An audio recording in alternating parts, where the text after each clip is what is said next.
Highways morning video ఇచ్చా కదా, ఒక అమ్మాయి ఉత్తరప్రదేశ్ నుంచి కూడా ఈ గండికోటను చూస్తానికి ఒక్కతే వచ్చిందని చెప్పేసి అదేమంటే grand canyon of India, grand canyon of India అని గండికోటని అంటారు.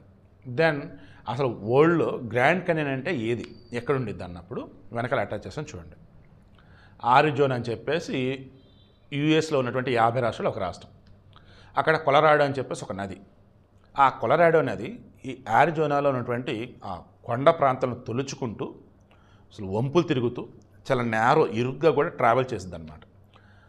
అక్కడ ఉన్న రాళ్ళు ఏవైతున్నాయో కొన్ని కోట్ల సంవత్సరాలు పురాతనమైనవి, పాతకాలమే అనమాట. ఆ నది కూడా అప్పుడే పుట్టి దాన్ని తొలుచుకుంటూ వెళ్ళిపోయింది. అద్భుతమైనటువంటి దృశ్యాలు అవి. సేమ్ అదే ఫీలింగ్ మరలా మన గండికోటను చూసిన వాళ్ళకి వచ్చింది.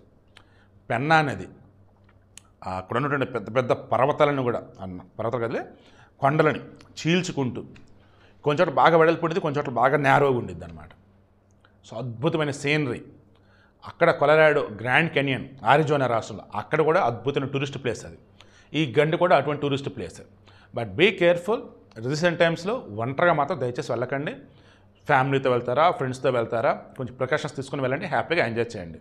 ఇవి నాకు ట్రావెలింగ్ అంటే చాలా ఇష్టం. బట్ రీసెంట్ టైమ్స్లో కరోనాకు ముందు, కరోనా తర్వాత అన్నప్పుడు, కరోనా తర్వాత నాకు తెలిసి 1-2 కూడా చూడలేని అంతగా. కరోనాకు ముందే అయితే బోల్డ్ అండ్ ప్లేసెస్ అన్నమాట, టూరిస్ట్ ప్లేస్ నేను చూసేది. ట్రావెలింగ్ అండ్ దేవాలయం అంటే చాలా ఇష్టం నాకు. సో హ్యాపీగా అది విషయం. గ్రాండ్ కెనయన్ ఆఫ్ ఇండియా అని ఎందుకంటారంటే ఆ కొండను తొలుచుకుంటూ ఆ నది వెళ్తున్న విధానం అద్భుతంగా ఉండిద్ది. అక్కడ కొలరాడో, ఇక్కడ పెన్నా. అక్కడ గ్రాండ్ కెనయన్ వచ్చేసి ఆరిజోనాలో, ఇక్కడ ఆంధ్రప్రదేశ్లో మన కడప గండికోటలో.